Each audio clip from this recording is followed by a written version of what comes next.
wobetumi akọ na wakọ kenkan bie abusia medindi oduma nkoma chia me OBREMPONG-NANA kwaku ampoma ene wadawroma kan ho na yamo man ne ho nkomo nonsia bope yede nonsia kase no ne nto aso extended version yede beka ho ede amawo abusia afi Ghana nkomo no frewobi na yemfama wo enano kwasia dai a adeche ne dwoda so ewo man Ghana mutitiru pa ne nkran de metimi akase enkran emu fa kese no a ensuo yirifai se o hwe videos ne reporter eba yempo bra mampani ede adu prekota na mu wiem na wo hwe enkran e free empo osase ede free abankasiem 2 year fa na one stand ogbe mo ne mpanifo aka ho enenam na wa mo hwe sanie ensuo ato amankran fa bi ayiri na wo hwe baabi on ne nam ne baabi okoye no a se minsuro mfere a meka se nkran de emu fa kese no ensuo yirifai na eba ye no nipa bebre ene wo mo beble mu mpanifo oblemu wo mo so a eje sobo ne to wo ho so eje ato wo ho so eno na obehwe na Taifa Junction he ya na an officer of the law a police officer na or driving motor and or riding motor na wo de namunsuo num ensuo a etimi atweka ede na kwa hye baabi a se nadmofo ne firefo mpanifo na medu Taifa Junction ntemu anko batan ne ma ke ensuo ni kunwam hye car num na an officer of the law se na wo de motor ne kwa chi ensuo no se na wo koye den yo enya no nko a o odona ta ensuo na eda ho no na manfo bebre ginagina bridge ano sanse na ensuo no basa na eyiri no a ewurawura nkrofo warehouse ama warehouse bi no ejatom na firefo nya kwan kura nwura warehouse won kodum gya no na ensuo na san di afra ho di enema free warehouse oba na manfo gina junction twan ayi fridge upiem wo klagon ewo tema lashibi mfinfin ho no ana abantie bi koyi polytank enya ne dia esinsu ani a wo kwa koyi odi afa ho awu polytank ne te ase ofanko barrier he ya edwiri manfo dan ama nano juoda no ye ne behind the scenes na ye ne ADO1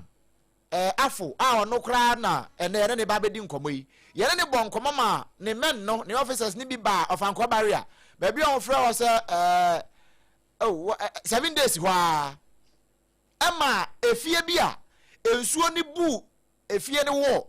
esan ko bu the next house ni wo sesa cars kura free mu anankode ko se ensuo no to cars na wode ko senye fire for mpanimfo adawroma anka oye na ebesan tiesi akire no na enye ketwa ya na ye taika na anu kura mpo no DO2 Desmond aka oro de efie ha de wonya hoho ha da bia ndidi nkoma a woka se sabio sabe sa ponche kura to abura mu a ya na ye fire for adwuma wo mo ne bekwa abura num akoyi aponche kro ana bia wato nsuom ana mpo so obi kwahye ne ho akonfo na wanya nhye no wo hye soro ho mpo a nipa obetimi adede no kama de na firi soro wa besi fom eye fire for enti omadwuma no it goes beyond ejadum enti se ensuo ba sei ensuo yiri sei na so how be enam akire ba yeah the first point of call nya nadmu eye fire wo mo na ya ye frɛ wom aso ede na wasa wo Ghana ni wo hunu ede fa ensu yiri ene se ensuo yiri fa yen se sankran ha we kro mo se ne esi na na odwo de kra ye comedy ne edi akire ba no kra ye be ne esi 8 times 2 and times 3 ede na wasa wo oman mu ni na omanfo no wo hunu ede fa sa de we nyina ho ene no ne ye nkomo aye ba bedi na fe wanya sua hunu na se ensuo ba ensuo ato na ensuo yiri se ne na ano ayi Malcolm achi ho ewo weja kumchacha area ho say ensuo beduru amanfo mene a dry and I will say we will talk about it later. Ye can ne ya eno ne nkoma ye ba bedini ne sebe ya ye ya hoboa e de atwen ya gmet fo se edi animu a eba no ochena bi no bibi foforo bi anko free yen ayirem efia me ne ADO1 Bismarck afo oko amamole fire station a wono e na ye kasamafo e wo ho pani akwaba we no metimi aka say permission to greet you sir. Thank you sir. Me pacho na honamu boko de ye de radiase na fire for mo ho ye me pacho mo hwe na mo nka say ida say obefa mic we ama me na say we mu mai mu baako me say aho no aye yi kakra nti very good me say na tie for so wo mo nshada nte won kan ye papa very good abusia ya ne ADO1 Bismarck afo na ebo enkume bani me sama akwa babiem yenya minia obempon afedi sanka sama me na me hwade yenya very good afedi tie for so mate won kan ye pa na me busa amole fire station any fire for mandos omoye obi ahoye na omo say me ba me fa nchi akese mamu na ene ejuma SOMPA na say ejuma mo bo e dia mo my Ghana enti amole for there obi I just say so we starting now yeah very busy pa they be busy but it's we starting here you know in the history of this country I say yeah share and record they say yeah recording been poor ache okay in so to brese ya in so ato di nya na say kunkum ni passe ni there I say the history of this country no when them say enye ni edi kan kra na me say entosu mienu ana me say sipen e bia na che say na make na che ama ya very busy Ghana National Fire Service not only Amole Fire Station the entire Ghana National Fire Service na gasa ya very busy especially with the Monday so to nti obi ahoye na me adom ba say munya casualty bia mo officers no oh that be so far there obi ahoye pa ya the radiase afeye nwura yenkomo no mo the last time Monday no me no me say you di nkomo pa yeah how na yeah how o frɛ na yen so yeah frɛ say atorenchem bi say esi ewo ye mpotemu a na edi kan yen ya ye nam sa wo how yi mu no de ne e o se ye na edi kan because you say we so ya na ye mandate eno no kwan be na ye befa so a yen ye beso anu ansa na mabedu ana kwan be kwan na ne mu be kasa fa ho yo me nyo be po me say o starting o ka say me boss DO2 Desmond Akaba na obecheche jumadi a the Ghana National Fire Service here ana mpempi ye nkofo say oh juma ye dia ne say ejanko an ye dum no em say me bia me ba ha me ne akosi agwabo mba me akosi agwabo anje be di nko wa me cheche ne wa kumienu so it's not only about firefighting enye eja nko an ye du esan so rescue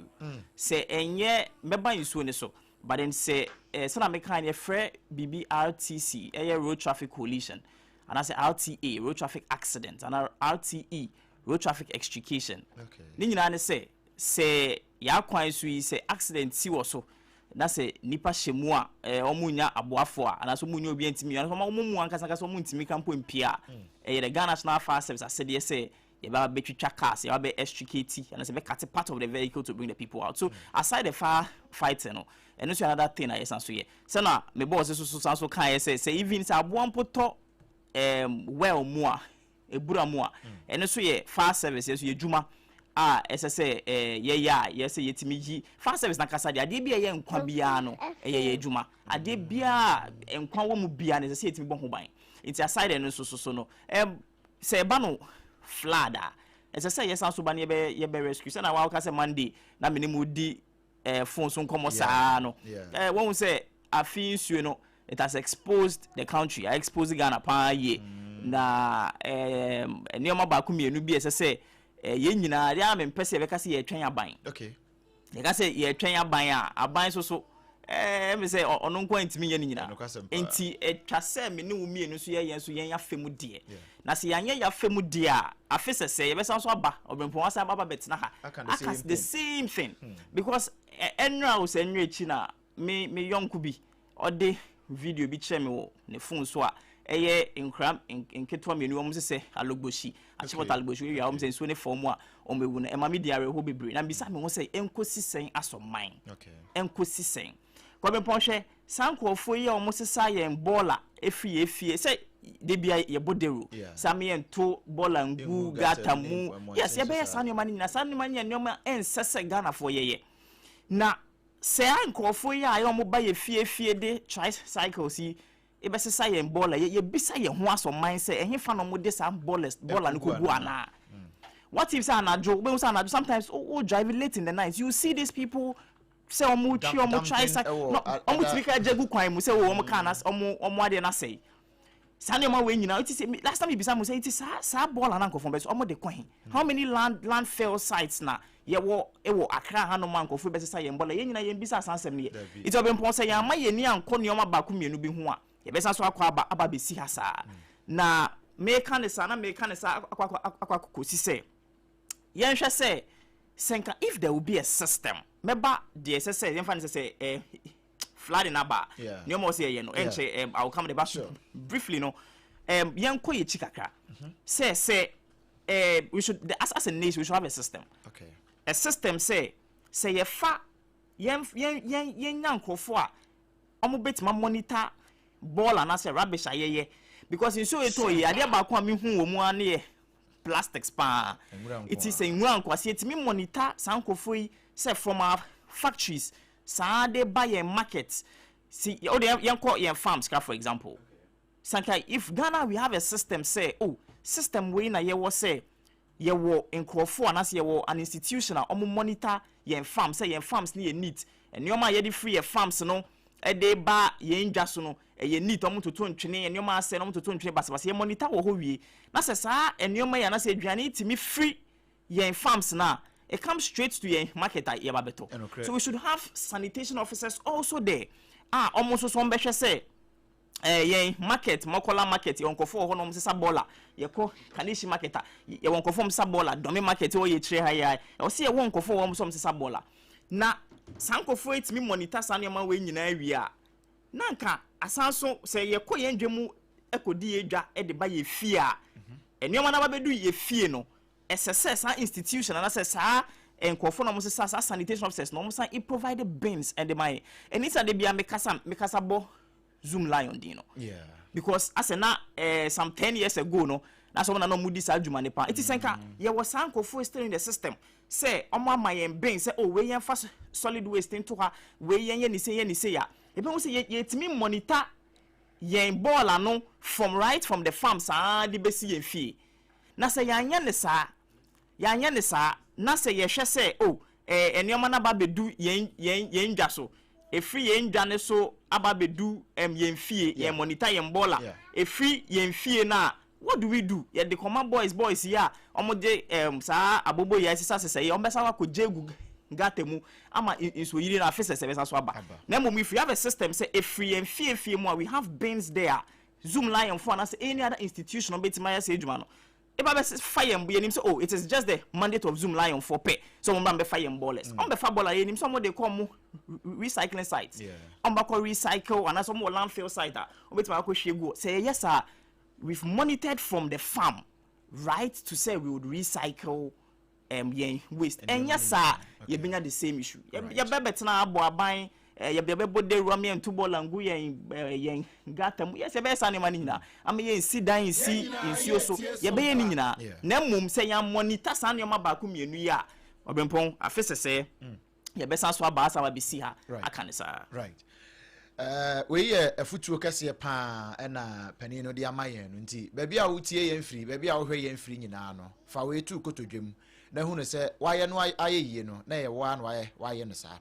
afi pani yamra mo mandate no yes ne afutuo a ewo ho ne adesua a wo se yesua e de free floods yi ene ho nsem nyina ho enti your mandate ni de wo se be rescue yen sre ana se yen hwe se obi inso yiri konkofo bi na emom se eba de a the Ghana National Fire Service asede se ye na ade ba ko a message Ghana force emra na inso ne ton na me yonku bi ye se yes ye fa areas ni mu kakra hwe omo hia mo na etima bo mo ye koto se abrante ba ko a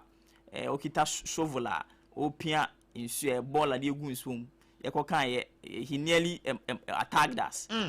but fortunately for me nkita phones inti intimate video no ye so yan spend kra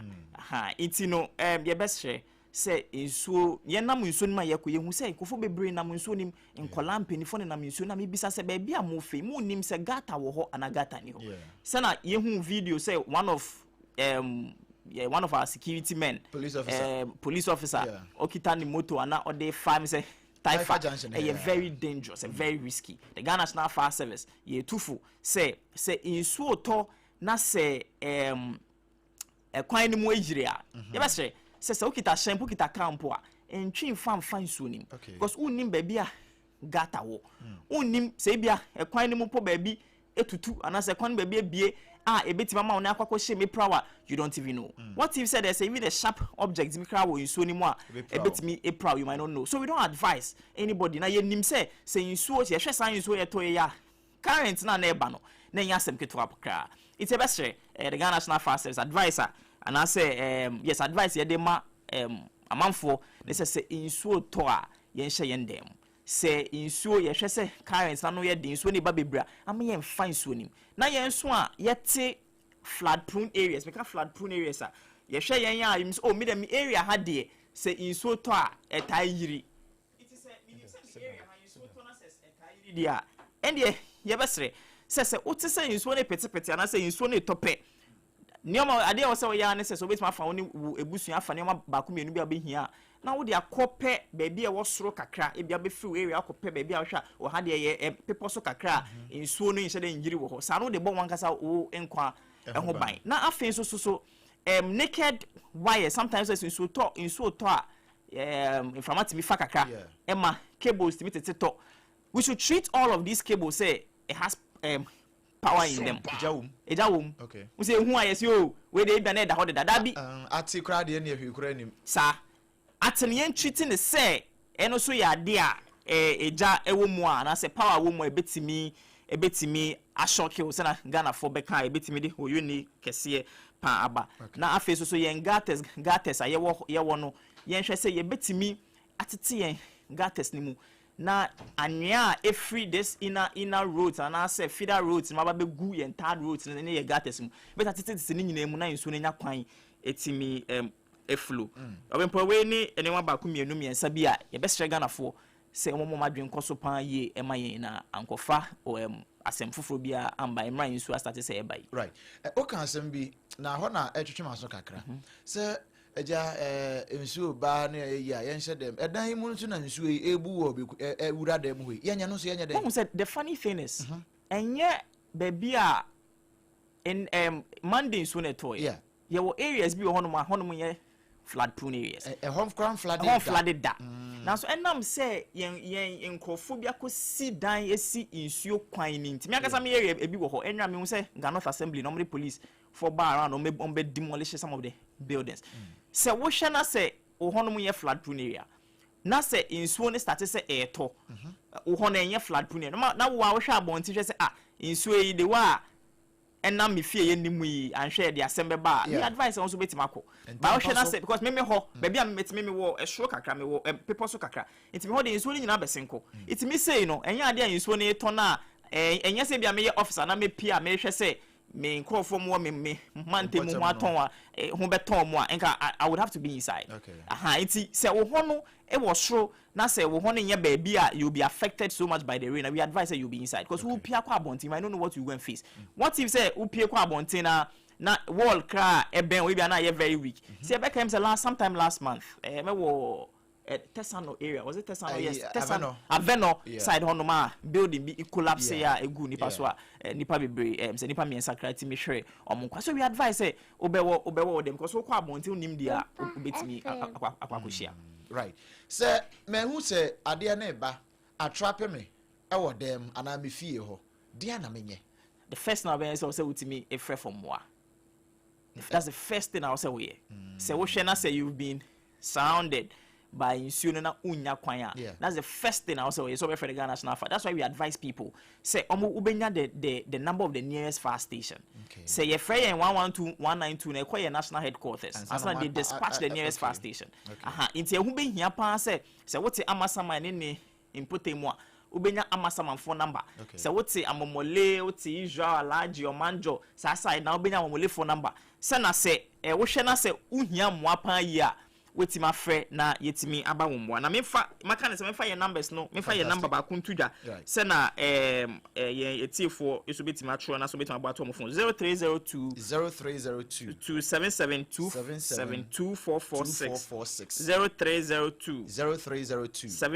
77 2446 minim baby a minim say sompa de mo station de kwenti pa ya Ghana ha baby a obi ati intimi be stress na make am stress Ghana for say important bia o won baby bia o won obenya the number of the nearest fire station oti awush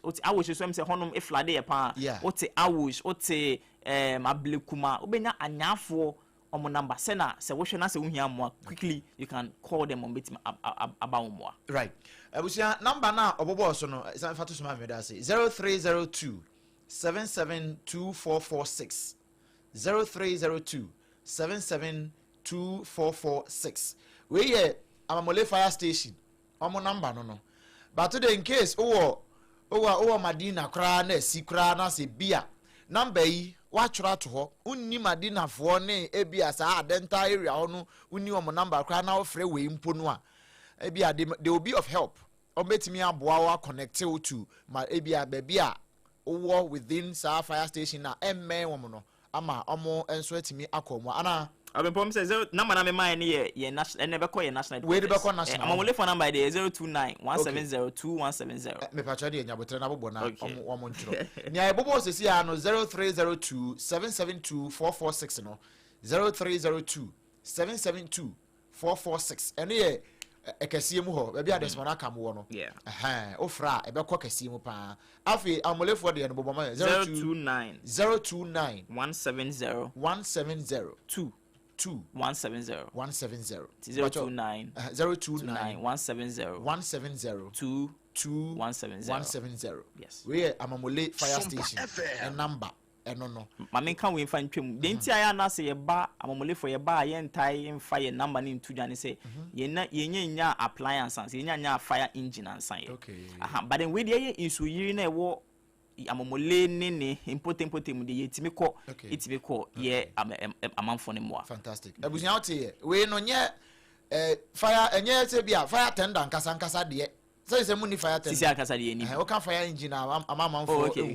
o ka fire tender de a wo behu nti se bia wo within amamole omo catchment area no mu na eja bia to na wo frɛ 0291 okay 029 170 2170 na wo fra bia baka se ye frɛ ye no ya fra amamolefo wo ma ama ana wo ma amantem wakasem ne wa ha o muni fire tender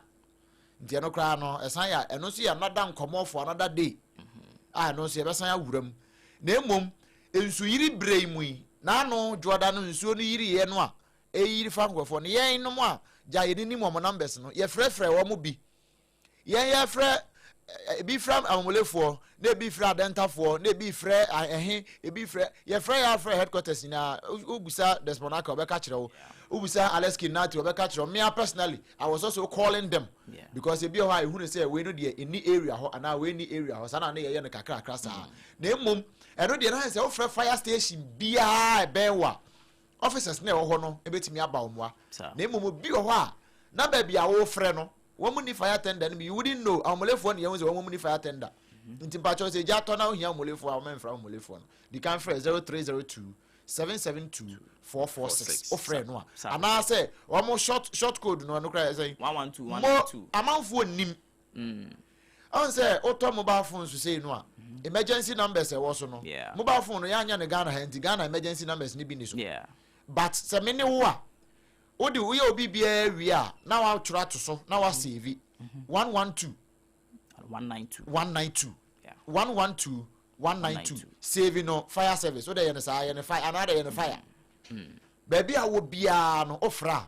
ye be the nearest fire station e ben wo no na ma ba wo abempon won say ye short quotes ye 192112 no o say acquire to say ye at say normal hotlines here maybe we friend no be so we friend itina ya na ye the other numbers etudwa sa 0302772446 so etudwa but ni teacher pan is one say ejane de e ba entwen wo say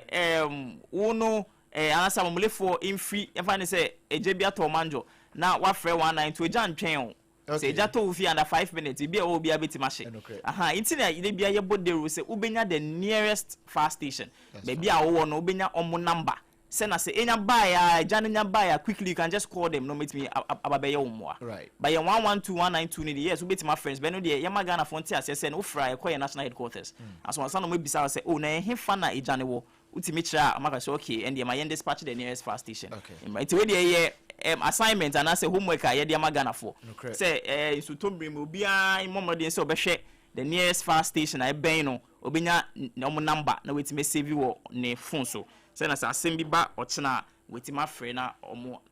aye ne mo. Right. Pani ye de enkomo ni si. Yenim say empanifo aka kire yen say nsuo no sign am kwan so a ba gidigidi. Enkomo yi se ne waka minim se tiefo ate pa nanso se mi jawa mo akwa afutuo ben na wo de betwa to e de amaye afutuo a me de ma Ghana for ne say we should try as much as possible to be disciplined. The indiscipline in this country no I say e ya doso dodo ene say ye hu dia mande esiye it yem pese sa besi bim no na enkwan so ne ye kan was obempon we lost lives yem pese pese so lose lives we what then do we do yen hwe se ye bedi ye huni yen gata ye hwe wo yenim no yen titim yen nya emergency numbers na se asemba ye betimi afre no mu ababaye ye mmoa na afen so ne yesanso magana fo nyina ye hye obi abo se yen regional fire officer ACF2 Rashid Nisa Kwame o se ye ba ye nya opportunity se yen kan che Ghana fo ye mo assurance no se Ghana National Fire Service ye ho ma mo pan se ye betima bo bibia ho ban no bia ejapade so ho ban right ADO1 Bismarck Afo Amole Fire Station PRO Enyumre Ghana dase so ajebre ene ai won komo yes we da masipa right ebusiani pe ne bon komo eye ADO1 Bismarck Afo wono e kasa de ma dumja adwumakuo no ne nkra bata na wo amole enkran he ya nanso nkomo ya ye di nya amolefo nkomo ne ye di eye Ghana nkomo ene ye de ma wosa na sane ye be ya ubehunu nsem no sane ye tie na okena bi no asem bi tu na ohia firefo a wahunu sane ye ewose woka wasem ene baabi a ewose wode wonsem no ede efa ye dem panifo ase se o ma gebre abechereche nti next time nsuo na eba na yiri fa wompotema menkofra wo fansa eni kan frɛ obra nansa di kan frɛ firefo ansa na wafrɛ wo fa na bibia atumi aye fine midimafo eba center na dawroma na odima yensa no ma bibia etimi ekoboko midimafo eba center Dr. Tamada so wono na woda no kama pa na yesi odi no se anwodwe ya de stroke na ache wo ma sese wonhunu ne ye wonye ama sese ne ma nkoyie mfa ma wo kra no a mesrew momaden na fo ne kiremu ewo midimafo eba center sisi ya de na e ha wo prostate wo ha wo mepacho wankasa no timi sa akoma ya de e ha pa awo na mma ewo awade no ama sese ya hye mo mere hwiebe se ensuo totɔ no gyae na se momfa afura wa mugu awade no momfa mo ne nche mu amedimafo eba center na monkwache be ne bi why yade bi aye kwankro woni padua no mu no otu ase kama wose agye se de wawuo enko a na yemfa ne mana so ye na mu obi aka bi ade ne ba obebo ne ahwe no na bibia atumi aye fine na che akwa wepoku asemayira e won kan he ya kuma senso abu akwa agogo woni abai suku no ho no edi animhwe e wo ho no mo me pa choje numbers na friend wo 0244 774 282 0244 774 282 and 0500 727215 0500 727215 midimafo aba center udimafo ene heya Just Bread and Pastries womona womode Just Hot Cake ne baaye no Just Hot Cake no ye ba no 3 Ghana cedis pe kana mentie 3 Ghana cedis pe na womodokono no me se sa wona so pe dokono now de o kan utimi di dokono me ensa 9 Just de ntimi nim yenu 3 cedis pe no still ntimi nim yenu ne bo nso da fom pa na yesi dwumadie bi awudi awuhia dokono e wa ase no se ofra ye ne a ye be ba dokono no se ope 10 million quantity kura no a ana pempem ha ana pempem anim ho ba bi kura no a ye de bebro na bibia atumi aye fine pa ye Just Hot Cake ye de no me ba cho ye wo enkran he ya commercial bank na chiri ho e wo dome asem na me kan say enu ntine sa no fra ye e wo 0256 068 832 0256 068-832 na one yen abo enkomo abusia womanda woroma eno ma so yasene ma ye de hot bite and hot bite kase ne nto aso e de ema wo afei hot bite kase ne nto aso no gide sei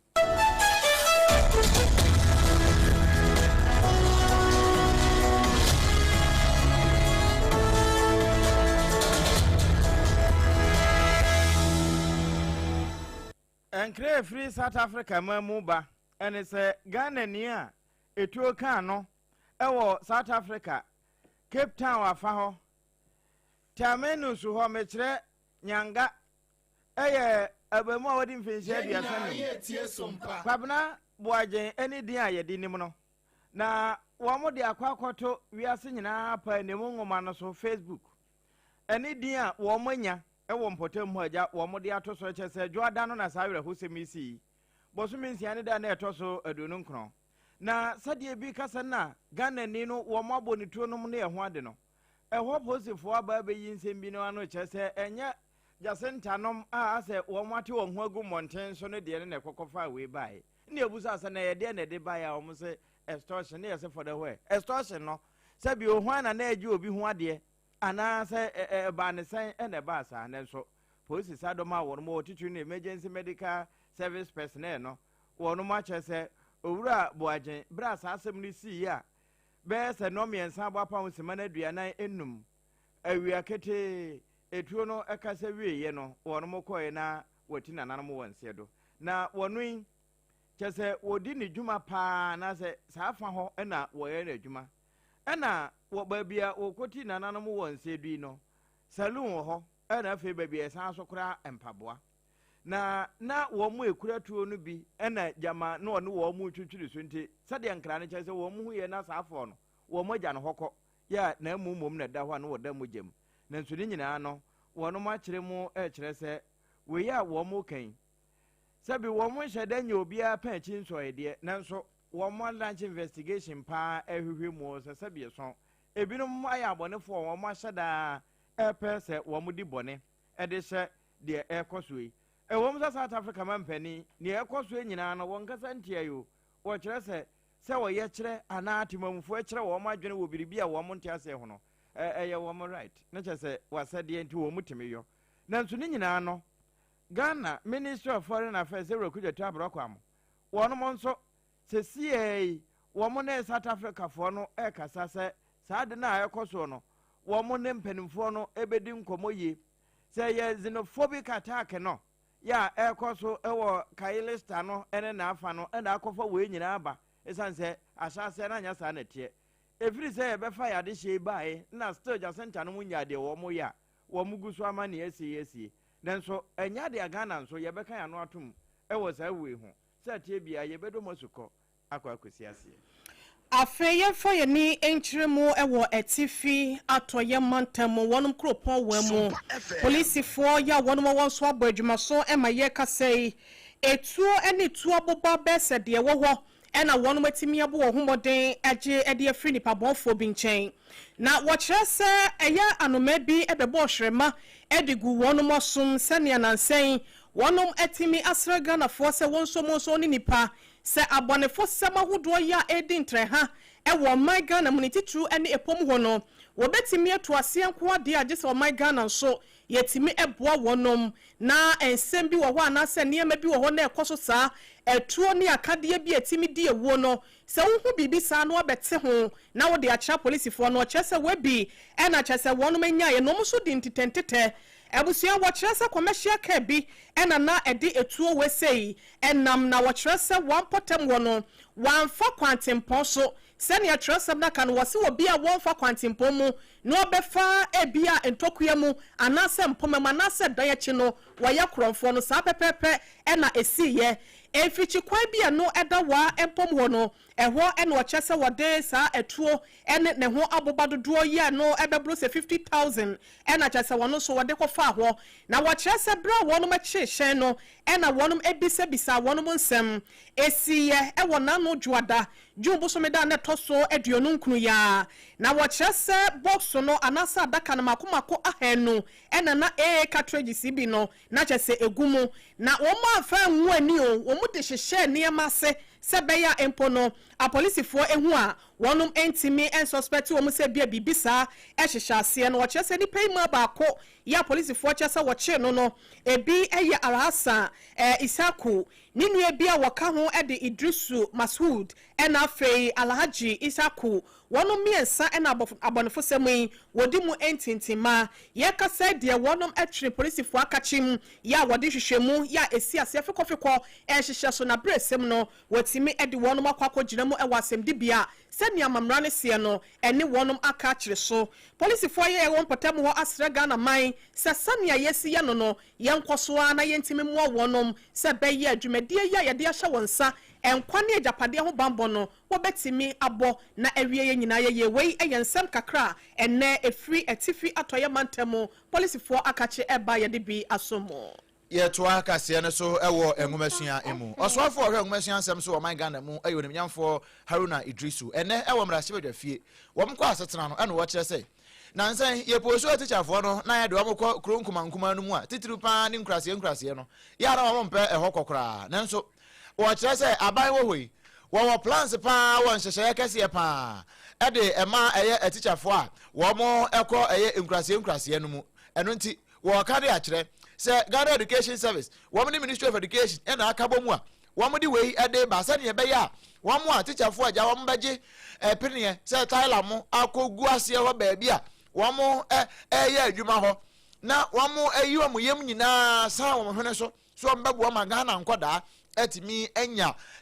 enwumasua fapem papa ewo man Ghana mu wo mo saa no se apam se wo jai radio adwuma na wo se obekwa akɔkyerɛ de kora no a jesi ade ne kɔ dontodi ase DA primary ɛhɔ na nkɔda ne behu no na ka teacher apam ɛno nkwankwa motivation ɛno na GS kyerɛ sɛ we nyinaa mu no eniema a wo mo hyehyɛ ɛsan de aboa saa teacherfoɔ no a wo mo gye empene ɛde akɔ nkronkuma mu no eniema ne nyinaa ɛnkyɛ wɔn bebie ho apa ho ntoma na oronyafo Haruna Idrisu wɔkasa no wɔka ne sei building of teachers across the country. In addition, Mr. Speaker, government is committed to roll out a 20% salary we assured for rural posting allowance for teachers serving in rural and deprived areas. And the Ministry of Finance, GS, and the Ministry of Education is working on implementing that. Mr. Speaker, a significant thing that affects the welfare of teachers is their shelter, housing. We are currently engaged in some discussion to deploy the Teacher DADWOA initiative of President Mahama, which was in the NDC manifesto, which will provide accommodation for teachers in rural areas to address the housing challenges that often affect teacher deployment and retention in those areas. Under this initiative, deliberate measures are being taken to ensure that the construction of new school facilities is accompanied by teacher accommodation. So this time we've directed that if contracts are awarded for school blocks, it necessarily must include an accommodation facility for the teacher as part of government effort. We are speaking of the teachers initiative. When no can the teachers are now was a wapeso and batia capture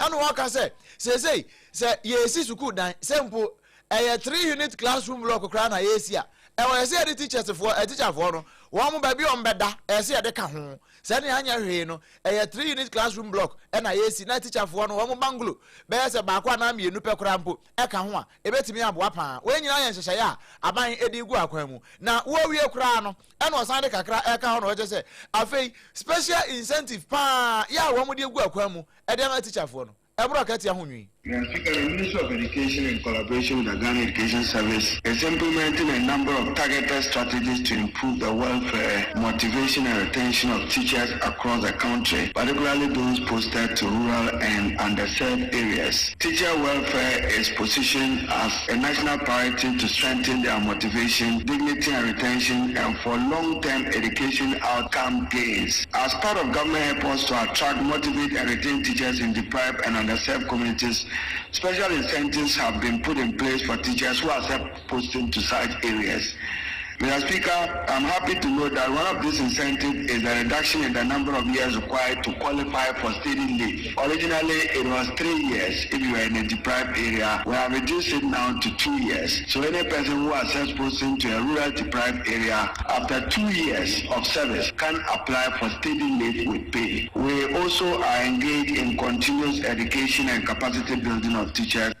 When you know, papa, yeah. Abai wodi gu akwamudi ama kyerɛkyerɛfo titiri pa ni wono mo a ebekọ bomunyin presby primary ene omukoro DAJSS ene wo mo wa fikyire wo nyina no agya an opportunity say ma na nka mba ya garden kakra say kura no garden ne kura nso ma tutu dia galamsey no anya hwe aman behwe mo onimnyamfo Haruna Idrisu ene de nsem wo nyina to dwa national and international reporter na no ponche cheku watase ba fie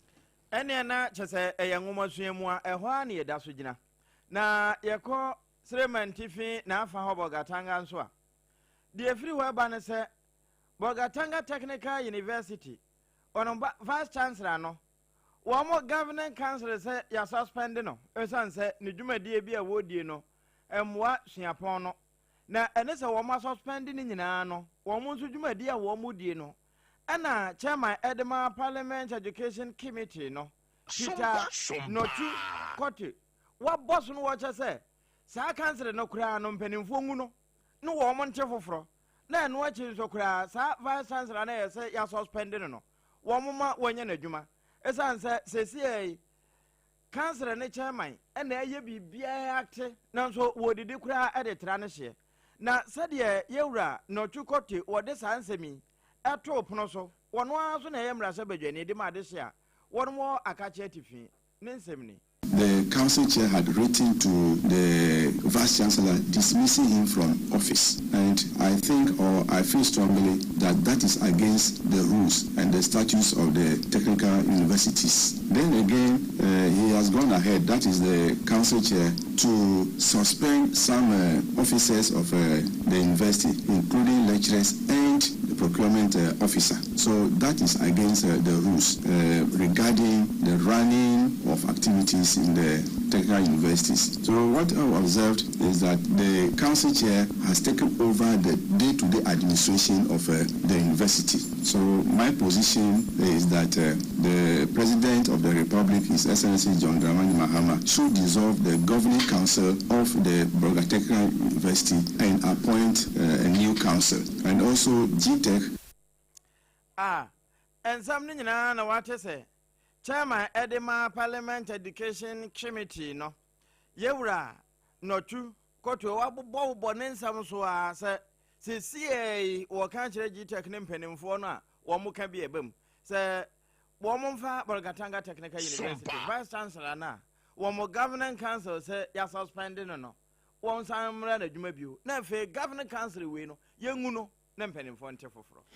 yada so ejina enwumasuamu na yade ani kiremu ewo Bromantam propose nyane mahwo and University of Energy and Natural Resource and Sobuto one vice chancellor Professor Elvis Asarbediapon penyin ne sentrefo abon commodin sam dodo na no na atudwa wasiria so we no nananom akato sempepi na no obehira ewo dwabo asia na bia wokrom hina ben na wo ma wure efri amamra ne amane owen so no yento ntwene yentoto na senso nanso enemme yemfa amamra ho nsem enye hwe na eno kire se enam so bi ama enne suban fo ne suban fi ye no atiate se ewo esuku ahodom ni titru no ene entoa so suku mu no ye hu ni se wo kire se nya no nko ada awofo so ewo asede ye wo se wono ye nanso no wonya pia wo ma no de wono koto boarding school se pe na wabomi fita duku di akire wonom akwada na setena mu nsem ne yedie ho nsem ne su ne ban ya woda na die nyina setesen no wonim ho maache wo chese ne nyina ka ho bi enene ame abewie se chechire ni suro so obekwa akote akwada wonhwe ya no so ya twe no edna kwa akogina mra no ana se bimpo na adwuma ya wode mfie pi no apre ya wo ye de abo ne nebusua no na akwa akohwere no wo se won somo ne nipa achechirefo ye wonum afam de awofo ensofa na ye nyina ye ntimi mu anatmemufo so no saa suban fi ya chese no atra suku mu ababedru yakache ye potem no wo se no na abewie yense ye ne ensuo to kakra bia na ensuyiri afa ye ne yenko wonimonyafo Elvis na samuel ya wode to opambo anim no yenko tie bi mra ye ba ne nsoso no ye de aka mo the asudie na ye nyina man no ye wo say be quality youth any teacher from APAM parents your responsibility parents was so the papa you are talking about secondary school what about cutting alcohol what follow up na what na university what dama what follow up ares obano what na ba no that what's now man no and that's what we've been at here. It did say, Yay, I work for Yan Suwa, Jeffa, you see, and Sanko. 34 no now obi aba ayo obi ba na o si correct enemre yantia obi ba e betuma san ko echi na ye nyina yaso eno echi no Professor Asare Bediako wasai edi say efwaso developing along our culture. I can develop in that pension to turn train. Any baby be a baby. Pension if you ain't fat. Chrome, Yana Nano, Uko town, every town. Baby, a wetland. Woman just see her. I didn't think yeah. Yana Nano man, yes, Sabi. By Jimmy, baby, I wetland. Woman jai. Woman, no. Now, yeah, Kayan, so, and I drag computer anymore. Yeah, click here in the episode, baby. Yeah, so that's reason. Yes, sit down. You are failing. Sit down. The Bianca, there is your time. There, hold you stop water. Yes, sit down. Way a yano this same year no every Professor Elvis Asare Bediako no a Vice Chancellor at the Mayune Metro University of Energy and Natural Resources here no able to a sunyane and ne brekum quantum ponoso and not nesem no yan kasa yenua bemo pambo what actually be a watu amane yana yansu ya dani achiri edi asomono. Afi yamran kran na enkran maye urumyamfo Michael Kpakpo Aloti wasi wono nkran heya ene odi nedwuma na wofri am ho na wodena ne kiremu wo empatam bia ehye na mamwo no mu ase no ohunu se opie hu titiri pa ewo Okankwe South kanehye ne bubu ahye mfimfin ho a wo mo sukuzo ho no wo mo nya desk papa bia ntena so afi ahye de katakana nom wamo ano ga mashi ayalolo ana afi osha emfimfin ho no a wo mu nyina so nya sukuu ni bi sukuu no kra de wo ho na mo mza nkoda benya desk papa atena so no eno so akwa ebo achi bidin eno achi Ablekuma South eno wuramu a kolebu gono ena mamprobi ni ojo wo mu nyina aka ho ya watena sidin no si sa we mu nyina wo mu hia desk na wo de ayo madwuma de a ene wakeka bom akuma kusa kenkan asra no a ahankono aduokono nsia eka nan ka ya apem wode akoche de ama wo munyina na woduru ho no wonna na oponche ku na namuti wo kire nsemu give us the money your next chess we have done that called so that we can present the government to the trophy. So this month they are not here in ADWOA and we have a trophy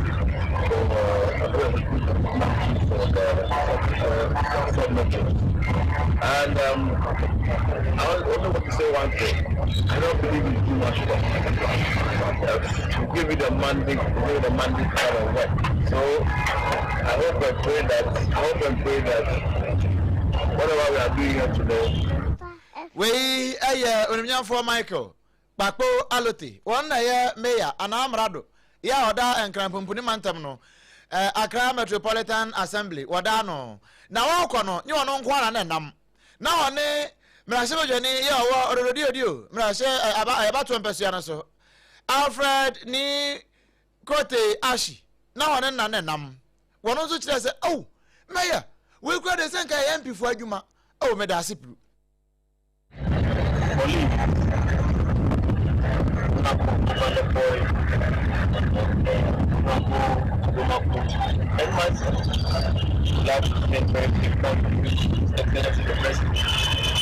the money for promise for him. We are grateful to him for this honorable gesture. This obviously doesn't look like the normal tests that we know. This looks very durable, also very colorful, which also encourage teaching and learning, because we need to innovate our ways of teaching and learning to keep our students and people in the class. What I have seen here today is amazing. We haven't seen these ADWOA desks in this metallic we aya orodio na sebe dwane onyanfo Alfred ni kote ashi na nkomoi na no pon checheku national and international reporter one otasi ni nyina de breye na Accra High Court kwa setena wakoye no wo de owura Frankumi esan ba bio na wo beduru ye no a we de echen fast food fast wo ya say extradition process ente se wo jejem esin sankrata no amba PM de ne hama no abɔ ne pono so pan na wo de stamp no tim so entem a ye se owura Frankumi ye ne se abutrika se ye de na kɔ amana ne na sade wo bɔ charges ahodo romance scam abra wonye room wo say $8 million dollars eno ho na saase mi ba ya ena ne cancer Oliver Baka Vomawo wono se woni Ghana wo amano ne no se aferi we de jashi asensamachi one okopostu yi ereto animu nwoma no wo che se we de aye fast track ruling and 10 crowd do nanso kwan bi so na ba mremu a edi adanse pefesa kwa da ho we be ma se si ho so wo matimi akode e friend se appeal no e Supreme Court na ene ya no wo choro sa ade ne ba beto ho ne wi no wo che se ono kura wo kasa we ni Ghana na so bra wo tietie nsan no mu ano ene e ho extradition se nche bia na abutreka Frankumi ye ma ne be 30 million Ghana cedis ene justified two sureties na no nso ka ho ya enche bia sabre no wadi na duafi anasa kokumbe na bia wo ho na wei ena wo mo hye animonimu ya no wo mo sanfa nko America na fe wo mo nkonkoto asem no edie eso ewo ho nanso ni nyina mu no ne cancer ne se eno di adanse pefe se ekwan eda ho na kwan kura eda ho no eno ebe ma wo mo tumi esi won ho so de friend se appeal no de besi a kire bia bra wo de bekwa koduru na emu nsem no so mpaka se ye de kire ebebo mama afeyeremu ewo kolekrote abato mpesua som no hyebedwane wono kro ya sa wode woni kiremu ewo no hyebedwemu a bedwako ya mo hwe bambo ene ahweyie abedwako ne ntotoye so no wono ene wonom adwentreni meche Dr. Zinato Ajman Rollins wode samwa tudia echese wonsomo we no woni enipa eya na etoda bia enipa benu eya de a ekoba sahare so echese kontekro no ntini wakoto asre bambo adwumekuo ahodo ene atentrene adwumekuo ahodo ne se won kamom na won to kesese beya abonefosem ene etinimodensem etutrosem ya atentre ha ewo my Ghana mu hase nom no ye betimi enya anop mesi bre papa na wo kyerese to da bi na se atentrene ho nsem no ekowiemu ewo court anasa sem di bia eya na dance die no eho akwatwe e de ama empanyimfo nti be ho asem baako na da ho saa na nipa na okodi abonefosem no na kyerese wo dada no ho no odi aban sika wa bra ye ma na aduane di ewo prison wo kyerese senka eba se wonom eto kesa na se wo ka wontira pam mo te se entampe wo ma ebetimi aboa adanse bia bambo adwumekuo no wonom kwachi nipa bonefo bi na so mo nsaka wombeboa eye de woti PM no anasa atentrene adwuma no na wonom so atimi ede eye ensem no atimi agukwa so basahare so se be ya Ghana ne eye hwehwe se ya so mbedruyen effect modern for abonefosem ene one night tetesa no yatimi enya ne ntem yentie ensemi wa bra ne enhyiamu kese bi kɔ so ewo bambo ene ano entoto yeso. The program here today is about trying to finalize the standard operating procedures for first responders in conflict situations. You may have a scenario where those who are the first on the scene of a crime may not understand the importance of ensuring that the crime scene is not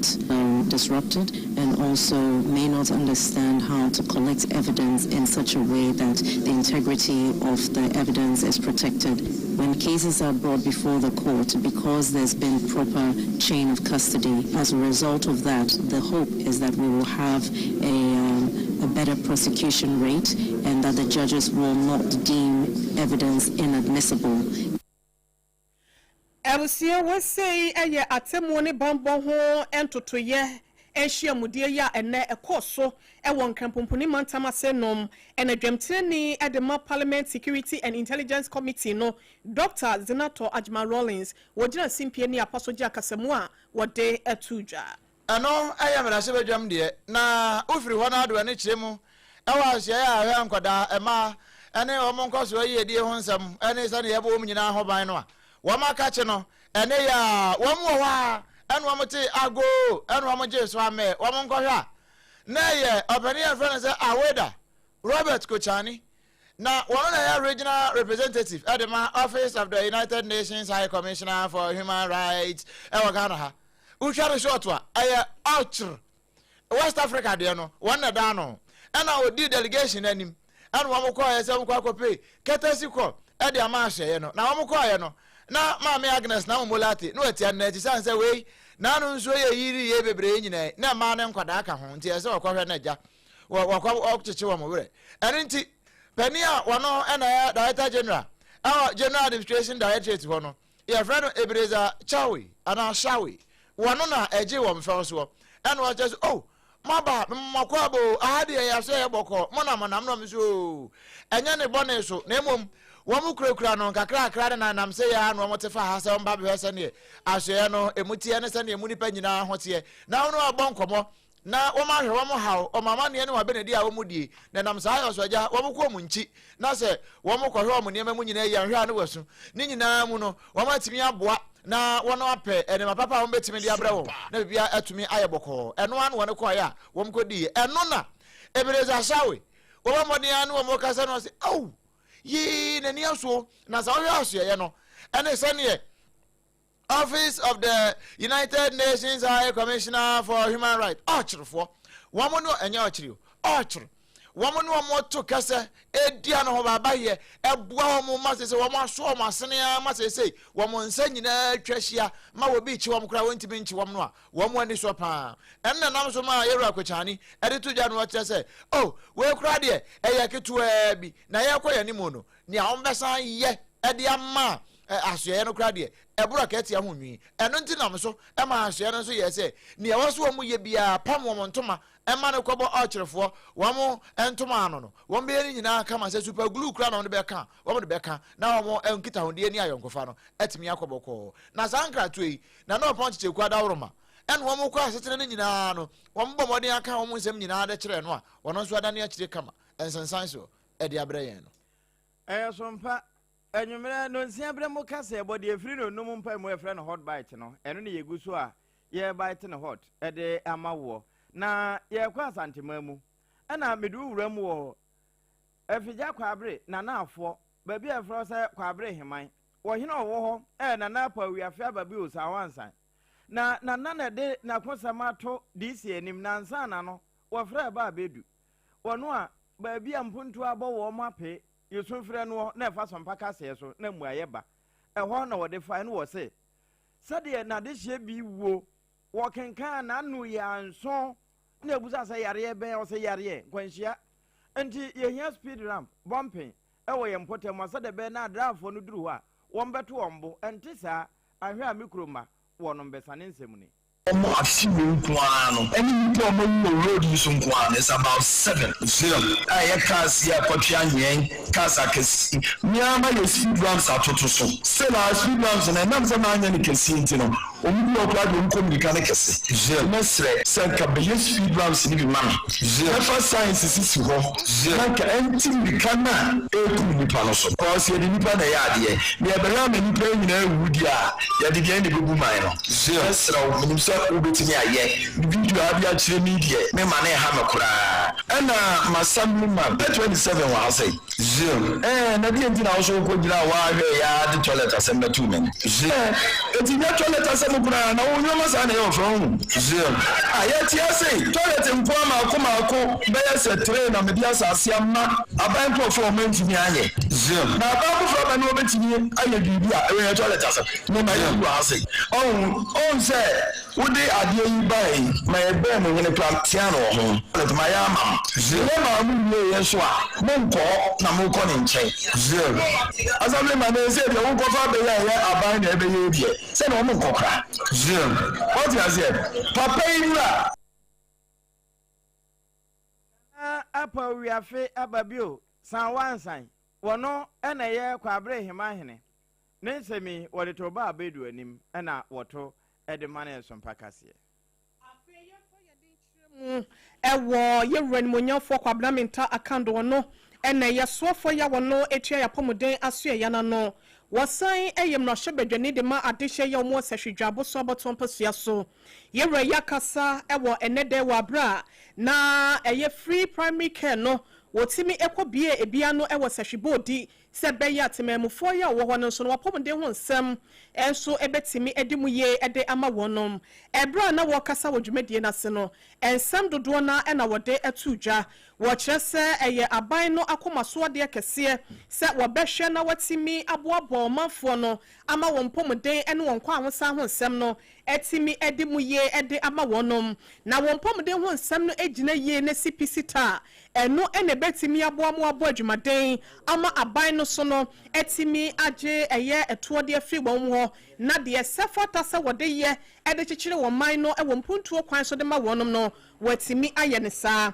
eno echi no ena wo chese free primary health care yi ene yade nkakra bi ye no eto de bia echichire enkofo no eno ena chese aban no afa ho ka na mom adehye ne nche de enya de a obi ekocheke bia ne vitals send the temperature sitie anasa yade nketenketi bi ye bema paracetamol anasa bia bibia te saa wose eye free and juice ka na mom aban ne de yade a wo tuaka na ne kasa no sania esiko ye nti no enam so ema Western North Regional Health Director ye red monya for Dr. Paulina Apia wonu so ekasa ye na wode abasobode ani aseda rampima siedu ena etimi ede ema mpanyimfo ne aban no sania waya ma wonum no eso wonum ani dodo beifo ba ena sebie so sebie kunani nso ade wonum esre twedi aponsa wonkoso na aban ne toto ye bia da wo ye no ma ne nkoye na etimi aboa ama won chefa ye wo aban no so empuntu dwumemu no wonsa aka wonum de wo hyebo se ekwan bia so obefa so ama se dwumedie wo ye ne abepie mu ewo sehwebode no ebetimi agira ne naso na atena ho dada ede abotememfo empomden ho nsem no Dr. Paulina Apia wono so akaso obehwe na watimi aye ne sa sebeya free primary health care no ebetimi atena se dada na etimi aboa amanfo empomden ho nsem ensem nyina da odehia bakojo ampon ya ono ewo Western North Region tonkrama ye no ne nsaso enenamo a yensa eka enkransem afi yenhwe na yentoa ensem no so enfamamo National Commission for Civic Education wamo yetwam tiafron NCCE wamo na yakasei wamo kire Ghana fo nyina so obi anyo mamba pa na wama waman no ehwo nsem ehia no ye ko ni straight pa enti di achi na ye mo san komo yi na enkobo no nyina na se na we kura no wamo ne nanam aya bono mantam ho bono regional deputy director de ma NCCE aya pani fatu ho na anya sa ade asamba ba pa opani a friend say Peter kwabena jesi wano ena na wo kasei wo kire say o hwese ne nansan Ghana ha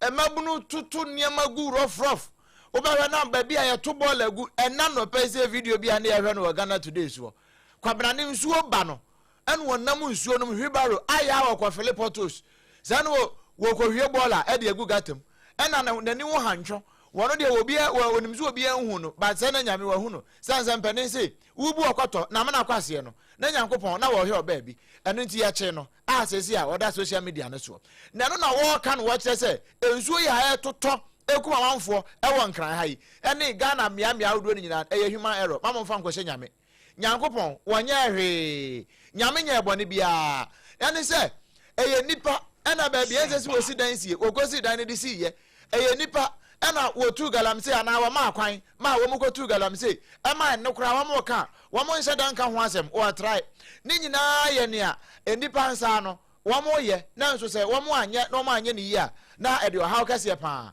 ena aba eno nti on de wo ka de a kire Ghana fo se wa mo hwe yi na wo bia anye na fam de ne e wo se wo ye bia wonye ne nam sa ayo so ama Ghana no etimi akoyi pa we ene ensem a yewura Peter kwabena jesi ewo bromantam mu bra na wone nam no nyina no na wone na agiman esikafo nyina hene a wosan pambo wone no ena na nam sei abusua na yefiri na agiman pambo de no so a entem ma yenkomwe na fe yenwura mu asantema mu bio na de ba abedu wasan de ato ayenie the base movement Ghana wo masan keka won ho bio na the base fo na eche se wo mo de no kwasem ni yewura Kennedy akompre kwa Japan sɛ wɔn mo hwɛ deɛ sonofoɔ wɔn asase awiawiwa no yɛ ayɛ a ɛwɔ sɛ wɔn mo twɛn papa no na wɔn de no wɔn de ne ba de base no mu na afei wɔbɛ ɛyiri base no yie na adom ama base no anya ahoɔden na yɛtumi agye Ghana no ayɛ ne yie na owura Jacob ɔsɛe wɔno ɛna wɔne baabedu ɛkasa ayɛ a saa asɛm yi na wɔbɔ so ɛde ɛma yɛadehyeɛ no nti yɛwura Jacob ɔsɛe yɛ a wɔno ɛna wɔbɛsɛ de base no wɔtua wɔno ma noɔ ɛna odi kan ɛbɔ saa asɛm yi so ewie na nso hɔ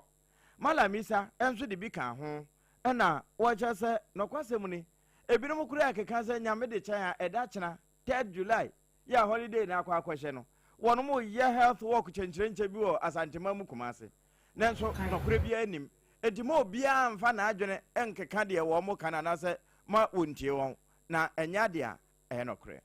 abusua we no medimafo aba center ɛna edima yɛn saa no ama yɛtimi aba abɛsom na wodi ama yɛn sei no na Joseph Kenke ɛnso ta yɛchi ya wɔka bibia atoso bɔkɔ ama nneɛma nyinaa yɛ fine wɔn adaworo ma no wɔn asɔ yɛsene ya yɛde hot bite ɛne hot bite kase ɛne nto aso ɛde ma wɔ yɛda ne yɛn ho sima aba yɛba yɛde ne aka bɛto aso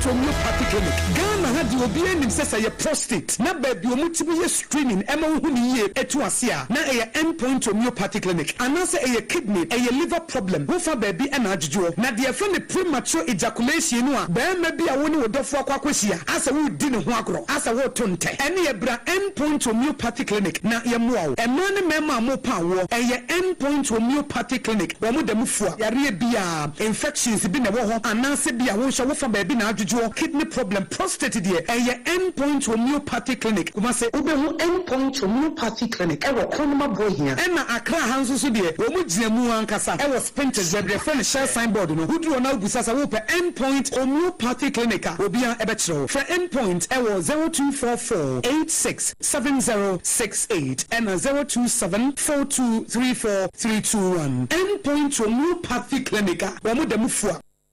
Endpoint homeopathic clinic. Ghana had the obedient says a prostate. Na baby omutibi screening ema huni ye etu asia. Na a endpoint homeopathic clinic. Anase a kidney, a liver problem. Wofa baby and ajuju. Na the friend the premature ejaculation no a. Be maybe a woni wodofo akwakwisia. Asa wo di ne ho agro. Asa wo tonte. Ene bra endpoint homeopathic clinic. Na ye moa. Ema ne mema mo pa wo. Eye endpoint homeopathic clinic. Wo mo dem fua. Yare bia infections bi na wo ho. Anase bia wo hwe wofa baby na ajuju kidney problem prostate dear a endpoint homeopathic clinic kuma say ubehu endpoint homeopathic clinic e wo konoma boy here e na Accra Hansu so dear wo mu giamu ankasa e was painted the friend share signboard no who do na busasa wo pe endpoint homeopathic clinic obia e be kire for endpoint e was 0244 867068 and 0274234 endpoint homeopathic clinic wo mu dem fua. In the stillness of the morning, before the noise of the day begins, there is a sound rising, a sound of prayer, a sound of power, and a sound of victory. Yamawakwaba was SOMPA first service. I was SOMPA TV with SOMPA radio. Your early morning altar of encounter. Join Bishop Albert Kwampo. Onyankopon di for wastrano ewiye brim and am nensaso ama onyankopon we ya honwade pi. Through this prophetic platform, destinies are aligned, burdens are lifted, and lives are transformed. We need to teach us some perfect service. Our home a net TV program keke. A bra or so near Sasisia. A bro Nankupon Casa Chenema. Set your alarm, tell a friend, gather your family, and let the Spirit of God reposition your life. And mass some perfect service in Chawu Hoda. A yajada kusi if yadanopa. Anopano Munkusi Anopanusia. Famudanina share radensa. Na erade beye.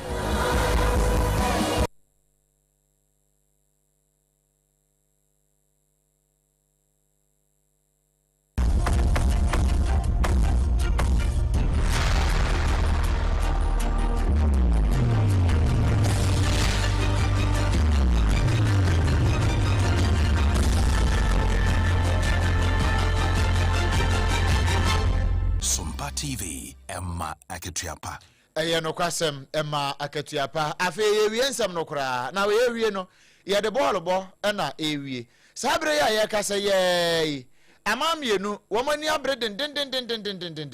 ya oya sabamo wɔmani abre den a wɔmode bɛbɔ ni ɛwɔ ɛyɛ Spain for sabre yɛ wɔmode bɛbɔ ni den na Spain ɛne Austria ɛna de ba bɛbɔ mu ɛwɔ World Cup nase sesi amene wo kasa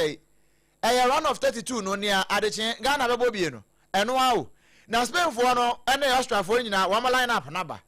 Unai Simons na dapo num wɔno de ɔno no sɛ Arsenal hɔ no wodi ne dwuma hɔ a ɔno ɔnam so kra sɛ Unai Simons no wɔno sɛ ɔno ɔgyina Pedro sɛ Poro ne din na yɛ basa bisa enso wodi ne gyina kyerɛ hɔ a wɔbɛtwa saa Aymeric Laporte ɛno na manfo busan sɛ wedi ɛsanka wɔ Ghana ha anka we Peter Jesse ɔfasefo ni bia anka wɔn nyina ofiri fampo kukuom ɛhɔ na nko ofiri Paul Kubasi obo Barcelona wogina mu dendende Marco Cuellar wo de no ya na L no wo ye no Y Cuellar as say Madrid fo akwafa no a wo bo World Cup no wi a wo kɔ Bernabeu we wo no gina mu dendende Rodri ene Pedri wo mu nyina aginam ena Alex Bena wo mo so ka ho Dani Olmo abrante ya wo mu he e wo Barcelona wo no so ka ho ena Lamine Yamal wo no so ka ho bi ena Mikel Oyarzabal wo mu nyina ka ho bi ena Austria fo no Alexander Schlager wo no na da ponum Stefan Posch wo ka ho Kevin Danso na Kevin Danso de nka me hu wi Kevin Danso nka afiri yi ha ya ayi asamatamfo ha asamatamfo na afiri wo so koba ma Austria ena David Oyatukumo Alaba ne abo Madrid na sese wase wagya Madrid bo a wo kopa fie na wakɔdwodwo ne ho kakra no won ne captain ya wogina mu edema wo mo afei Conrad Lima wojinam Nicholas Seward ejinam dendenden ena Xavier Schlager wono ne nua ne Alexander Schlager no nti anuafo mienu te se DADAA ADWOA Jordan Ayew wo mo no ena Romano Schmidt wono so ka ho Paul Wana eka ho Marcel Sabitzer wono so ka ho ena Michael Gregorites wono so ka ho bia wo mo nyina head coach Ralf Rangnick ya wono say wagine din we Europe pa wono na gina Austria ena Luis de la Fuente wono na wono so ekita mo dendenden edema Spain fo na wo mo se na sa fie wura ntu a kramo betu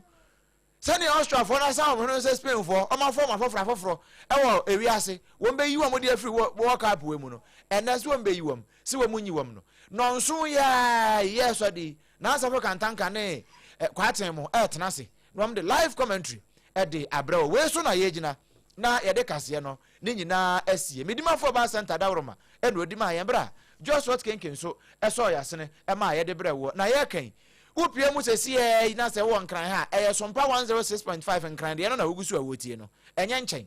SOMPA 93.1 eno wa santimanta mu kumase live commentary be fa ho afi adam for pa radio eno butu France won ma yin kro pari mu ho no wo na butu wo mo je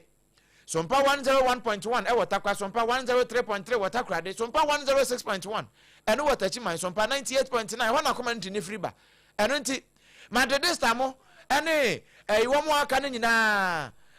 pokusiva mo wo mo na ejina mo aye commentary no kama pa ene Sugar Mahmood ejina mu wa laji be kwa na bro san mu ho no a SOMPA 90.7 ho na